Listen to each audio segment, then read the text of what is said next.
So first and foremost, thank you for having me as a guest at RUAS. It was really a fascinating experience for me. I think what I found most fascinating at RUAS was the multidisciplinary nature of the school. The fact that it follows the new education policy. I heard Professor Anna talk about NEP. And the fact that students can have more than 50% of their credits coming in from disciplines outside of the core stream that they are following.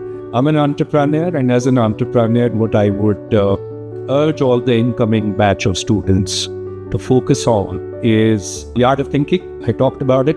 The discipline and the art of thinking is key.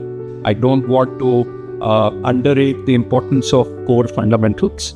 But if you really want the core fundamentals to stick to you, you should execute projects. And I think RUAS gives you that kind of a platform and the core curriculum structure to really execute very interesting projects.